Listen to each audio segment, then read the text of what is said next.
recevons un converti de l'islam, en l'occurrence Mohamed Christophe Bilek, qui vient nous parler de sa conversion et des relations entre l'Église et l'islam. Et naturellement, je suis ravi d'animer cette émission avec mon vieux complice, si je puis dire, l'abbé Pagès. Bonjour, monsieur l'abbé. Bonjour, Guillaume.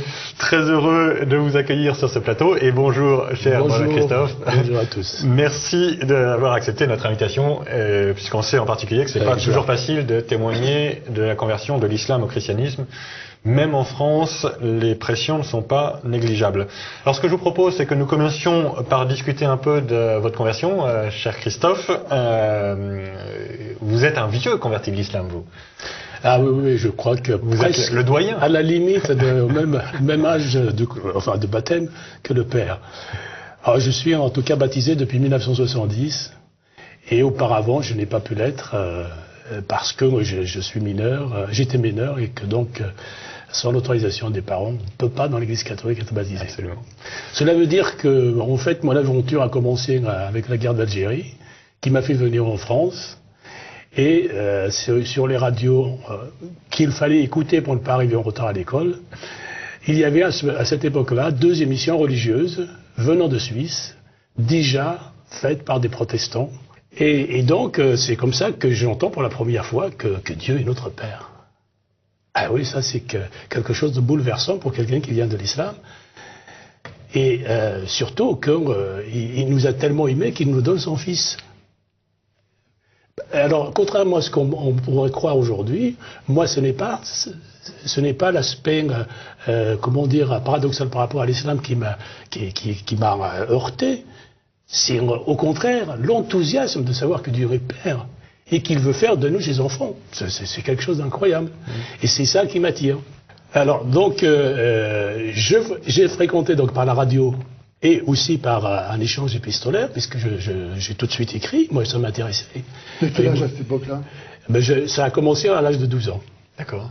Et donc j'ai eu un catéchisme avec eux qui a duré 3 ans avant que je rencontre le pasteur qui est venu de Suisse, qui m'a rencontré donc avec des signes pour se reconnaître dans le métro, et qui m'amène donc dans un quartier de Paris où il y avait quelques adultes déjà venus de l'islam auxquels ils faisaient un enseignement.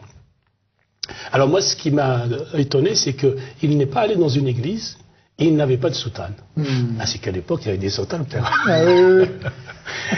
Alors je lui pose la question après la réunion.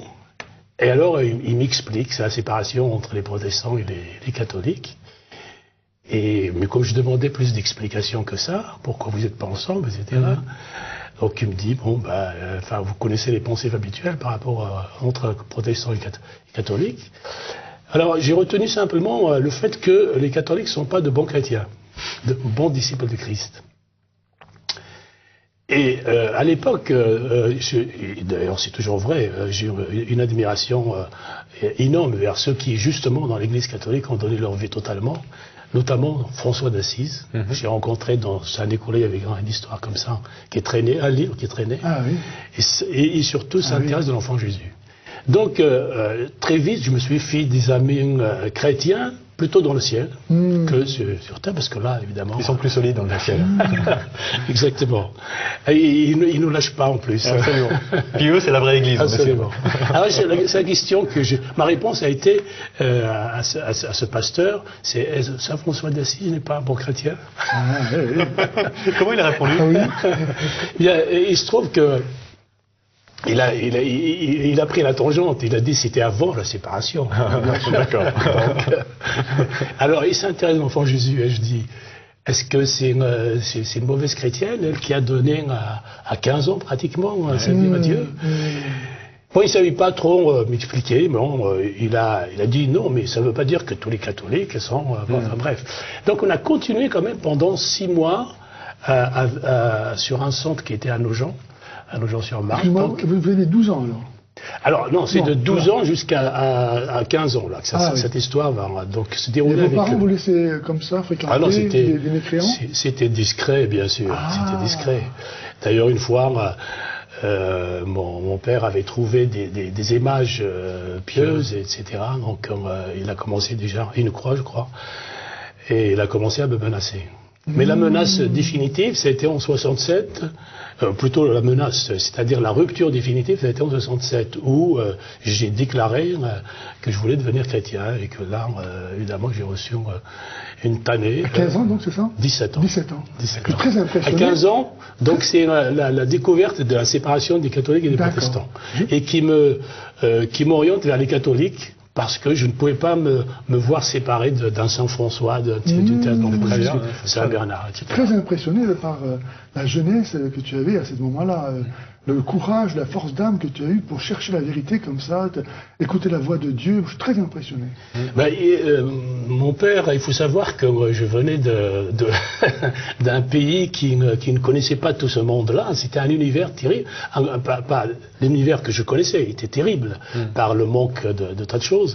Mais de découvrir... C'est-à-dire quel pays? Oui, l'Algérie. Et la Kabylie. En plus, en pleine guerre, on manquait de tout. On avait des rationnements en pleine opération jumelle. Je me souviens qu'il m'est arrivé de manger une espèce d'argile, quelque chose comme ça, tellement à un moment donné dans les choses. Enfin bref, donc pour moi, j'allais d'émerveillement en émerveillement quand je découvrais le christianisme. On est en 67, vous avez donc 17 ans et vous annoncez que vous voulez devenir chrétien.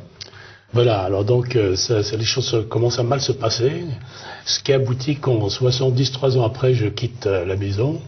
Je voulais aller en direction des États-Unis, et en passant par le Havre pour prendre un bateau. En fait, je voulais quitter, j'ai quitté la maison pour aller là où il y avait la liberté. À l'époque, c'était avec le rock'n'roll, c'était les États-Unis. Donc je reviens dans un état tellement lamentable que je demande précipitamment. J'ai compris je passe très vite là-dessus, mais j'ai eu une réelle vision où Dieu m'expliquait qu'il fallait mettre un petit peu un terme à cette aventure parce qu'on m'a incité à fumer, etc. Bon, donc j'ai arrêté tout. Et je suis revenu. J'ai été donc baptisé par un prêtre qui a défroqué dans la foulée. Donc il était embêté d'ailleurs que quelqu'un qui a 20 ans lui demande d'être baptisé. Enfin, il a fait les choses en règle. Il a demandé à la vue d'un père blanc revenu d'Algérie, qui lui-même a donné donc son sentiment à l'évêque. Donc j'ai été baptisé en catimini dans la crypte de l'église avec cette personne. Voilà. Et ensuite, donc en 70. En 70. Et ensuite, je repars à nouveau de la maison. Donc j'ai été un peu sur les instances de la famille, mais surtout aussi du prêtre ouvrier avec qui j'étais, à l'ouest de la France. Donc j'ai accepté de retourner en Algérie. Là aussi c'est un défi. J'ai souvent des défis avec l'aide de Dieu que j'ai affronté. Et oui, je craignais de retourner parce qu'on ne sait jamais ce qui peut arriver. Et finalement, l'islam et surtout les musulmans, parce qu'il s'agit d'eux, l'islam c'est encore autre chose, mais les musulmans sont finalement, avec le recul, je trouve qu'ils n'ont pas la foi. Mais c'est vrai, et c'est pour ça que quand ils découvrent le vrai Dieu, et il y a souvent des étincelles, des illuminations qui vous surprennent, vous, mais qui ne me surprennent pas. Je parle de la foi au sens de Saint Jean de la Croix. Cette relation à Dieu, cette relation de fils à Dieu, personnelle, parce qu'il n'est pas père pour rien. Donc nous sommes ses enfants. C'est quelque chose d'inouï. D'ailleurs, aujourd'hui encore, Monsieur l'abbé, je suis étonné que les gens ne s'intéressent pas à ça. Dieu nous offre la possibilité de devenir ses enfants, de nous diviniser, et les gens se disent... Participer à la nature divine, vivre de la vie de Dieu. C'est incroyable. Un musulman qui découvre ça, c'est forcément quelque chose d'extraordinaire. Alors, je comprends qu'il ait du recul dans un premier temps, qu'il se dise c'est pas possible, c'est des trucs... mais quand il se penche sur l'écriture, la parole du Christ, regardez, cette parole du Christ qui m'a impressionné, à ce jour encore, elle est dans ma tête, quand il dit, si votre œil vous amène à pécher, arrachez votre œil pour rentrer dans la vie. Pour rentrer dans la vie, si votre pied vous amène à pécher, coupez-le pour rentrer dans la vie. Cul-de-jatte, mais plutôt que de ne pas y rentrer. Quel est l'homme qui qui a parlé comme ça sur la terre? Est-ce que les Bouddha ou d'autres gourous, je ne parle même pas de Mahomet évidemment, mais qui parle de ça? C'est qu'en effet, il est le maître de la vie. Absolument. C'est que ce sont. Oui. Il parle avec autorité. Oui. Il parle avec c'est ce que les évangiles repèrent. Exactement. Les Juifs ont été très frappés par son enseignement, parce que de fait, il maîtrise. Tout à fait. Quand il dit, quand je vous parle des choses de la terre, vous ne croyez pas, mais si je vous parlais des choses du ciel, comment vous allez me croire? On voit bien d'où il vient. Absolument. On sait d'où il vient. Donc, c'est pas la peine que j'aille plus loin. Les paroles du Christ m'ont suffi pour adhérer d'une adhésion totale et définitive. Alors, cher Christophe, puisque nous parlons d'Algérie, ça nous fait une très bonne transition pour la séquence à venir. Le christianisme en Algérie a eu les projecteurs récemment, avec les béatifications toutes fraîches des martyrs. Comme chrétien d'origine algérienne, ça vous enthousiasme, ça vous... Guillaume, en même temps qu'à vous, je voudrais poser la question au père Bépagès. Est-ce que je peux être catholique encore aujourd'hui, quitter l'islam et entrer dans... Si c'était à refaire, je veux dire, est-ce que... parce que dans les conditions actuelles, écoutez bien, on a la même religion, on est sauvés quasiment, on a le même Jésus, la même Marie, donc, oui, absolument, et donc le même Dieu, il semblerait qu'on prie le même Dieu. Alors, juste, chers amis téléspectateurs, pour que les choses soient bien claires, aucune personne autour de cette table ne pense qu'on a le même Dieu que les musulmans, parce que il faut jamais faire de deuxième degré quand on fait une émission. Il est très clair que ça n'est pas le même Dieu, et donc nous croyons au Dieu trinitaire. D'autant plus que le Coran règle la question. Absolument. Parce que dans la sourate 109, il me semble, ou 104, je ne sais plus, il dit la sourate des mécréants. Il dit, vous n'adorez pas la même chose que j'adore, vous n'êtes pas adorateur de la même chose que moi, et je ne suis pas adorateur de la même chose que vous. À vous, votre religion, à moi, ma religion. Bien sûr qu'il n'y a qu'un seul Dieu créateur, ça va de soi. Mais est-ce qu'on adore de la même façon? Quand on voit que Caïn et Abel, qui à cette époque-là n'avaient qu'un seul Dieu, eh bien Dieu a distingué entre les deux offrandes qui lui ont été faites. Et Jésus dit à la Samaritaine, qui était donc un membre du peuple hérétique des Samaritains, vous adorez ce que vous ne connaissez pas, nous adorons ce que nous connaissons. Car le salut vient des Juifs, comme aujourd'hui le salut vient de l'Église. Et il dit que le Père veut des adorateurs en esprit et en vérité. Et ça, c'était justement ce que vous dites là, un verset qui était pris par le Père de Chergé, pour dire qu'en fait la vraie religion, elle transcendait toutes les confessions. Et c'est pour ça que l'islam était aussi bien issu de l'Esprit de Dieu que le christianisme. Il y avait un seul vers. Le père de Chergé, chers amis téléspectateurs, étant le supérieur des moines de Tibérine, qui donc vient d'être béatifié. Voilà.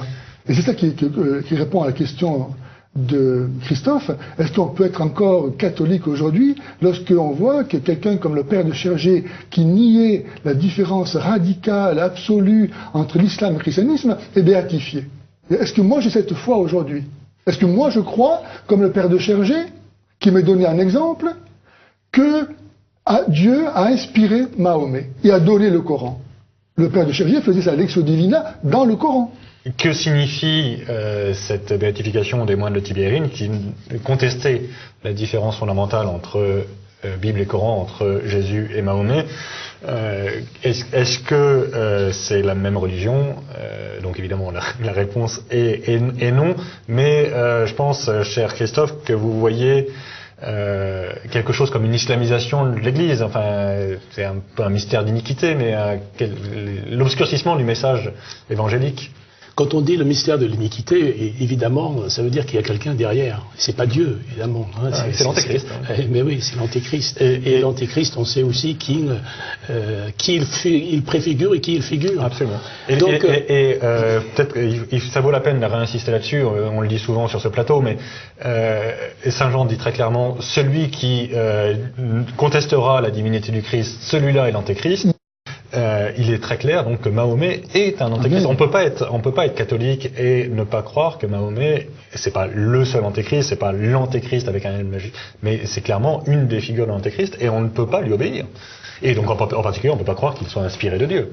Alors évidemment, ça me console de voir que vous êtes d'accord pour nous poser ces questions, parce qu'évidemment, elles sont importantes pour vous, mais pour nous, elles sont cruciales. comment est-ce que venant de l'islam, découvrant le christianisme, voyant que ça n'a rien à voir, encore une fois, que le Christ est vraiment le vrai Dieu qui vient du Père, il n'y en a pas d'autre. Il n'y a qu'une seule voie pour aller. Il n'y a qu'un nom qui puisse vous sauver. Et oui, il y a que ce nom, c'est la seule voie qui mène vers le Père.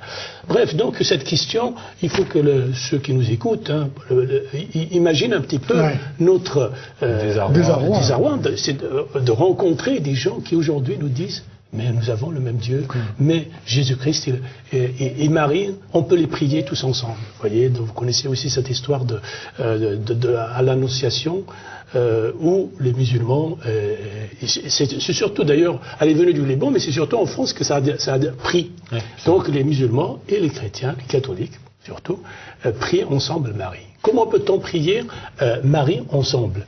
Alors évidemment, parce que tout simplement, voilà, j'ai là une lettre, et je vais juste lire le passage où le Saint-Père dit: nous sommes heureux que cette célébration, en parlant de la béatification, puisse se vivre dans un sanctuaire dédié à la Vierge Marie, qui est particulièrement présente dans nos deux traditions religieuses.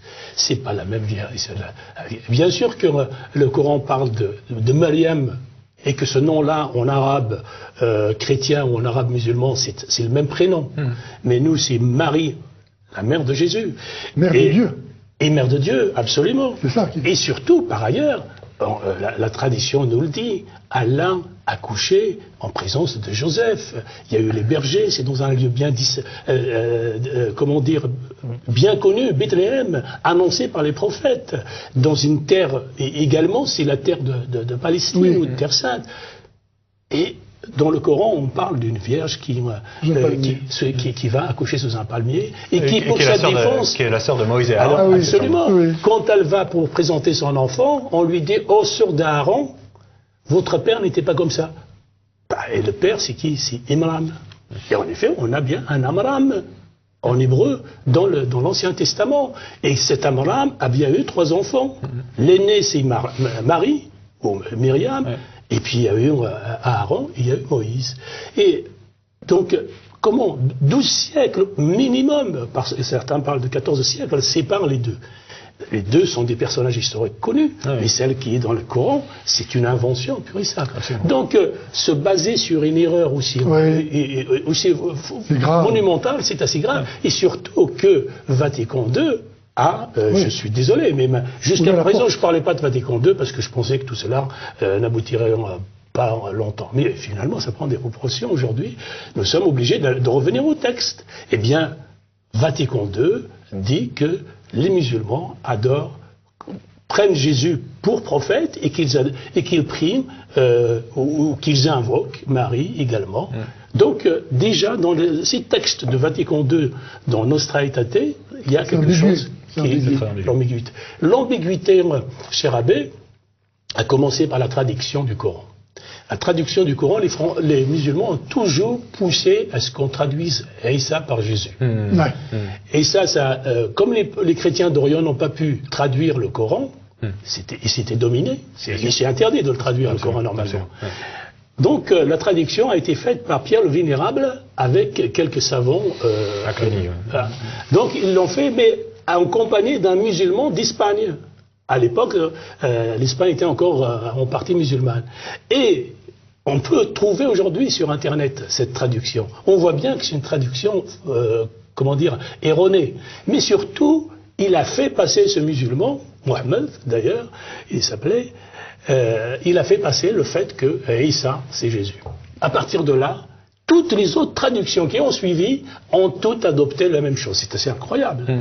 Vous dites que dans le Coran, à Isa, il y a quand même des points communs avec notre Jésus, puisqu'il est né d'une vierge, il est le Messie, il est il apporte un évangile. On est bien d'accord. Mais ça veut dire quoi? Ça veut dire qu'il y a le maître de la confusion qui est là derrière. Et le Coran nous prévient, et nous prévient 2 fois, par des textes. Celui qui veut les chercher peut les trouver, où il dit « Je les tromperai tous ». C'est ce maître de la confusion. Je les tromperai tous. Qui ne peut pas être Dieu. Parce que Dieu ne peut pas se tromper ni nous tromper. Et pourtant, notre père, le père de Chergé, disait que Dieu sanctifie par la voie de l'islam. Hein? Donc Dieu, il a envoyé Jésus, et puis maintenant, il sanctifie par un autre chemin. Hein, qui est un opposé, qui rejette exactement la vérité de son fils. Où est la cohérence là-dedans? Je comprends que vous puissiez, vous, convertis de l'islam, être vraiment dérouté, si ce n'est dégoûté par un tel amalgame, un tel discours. Alors, ce qui est sûr, c'est que dans notre Église, et le Christ nous l'a laissé, ce qui compte, c'est le repentir. On peut se tromper, on commet des péchés, tous. Donc moi, à propos de ceux qui sont... D'ailleurs, il n'y a qu'une seule personne parmi les béatifiés qui pose problème, c'est le prieur des moines de Thévéry, donc Christian de Chergé. Il a été emprisonné pendant 3 mois, je crois. On ne sait pas ce qui s'est passé. Absolument. Donc ce que moi, j'espère, c'est qu'il s'est rétracté, qu'il a regretté ce qu'il a fait. Mais s'il est resté dans les dispositions avant... Eh bien, à ce moment-là, parce que ou alors il s'est trompé, ou alors je suis en train de me tromper. Non, ne me trompez pas. Voilà, moi mais non, mais c'est aussi simple que ça. Je veux dire, je l'ai dit. Le problème, c'est que si c'était vous qui vous trompiez, ça serait pas très grave. Mais ça entraîne que tout le monde s'est trompé depuis Jésus-Christ. Voilà. Et ça devient plus problématique quand même. Parce qu'on n'a aucune raison de faire confiance à Jésus-Christ. Merci Guillaume. Merci Guillaume. Et tous ces musulmans qui deviennent chrétiens, et de plus en plus nombreux, Dieu merci. Absolument. Et ils ne sont pas en train de se tromper, ils sont en train de trouver la vérité. Non, mais de se dire, on nous a trompés jusque-là dans l'islam. Il faut se rappeler le mot de Saint Paul dans l'Épître de Galates, chapitre 1. Si un ange venu du ciel, si moi-même je vous annonce un évangile différent, qu'il soit maudit. Et il le répète. Écoutez, chers amis, nous allons terminer sur cet anathème qui est l'anathème de la vérité. Merci beaucoup, monsieur l'abbé, merci beaucoup, cher Mohamed Christophe Bilek. Évidemment, chers amis téléspectateurs, c'est une nouvelle occasion pour nous de prier pour la conversion des musulmans, notamment les musulmans présents sur le territoire de France, qui sont très nombreux, et il va bien falloir qu'on les convertisse, qu'on leur présente en tout cas le Christ. Et pour le réveil de nos frères catholiques. Absolument, et exactement. Nous prions aussi pour le réveil de nos frères catholiques. Et d'ici là, que Dieu nous garde.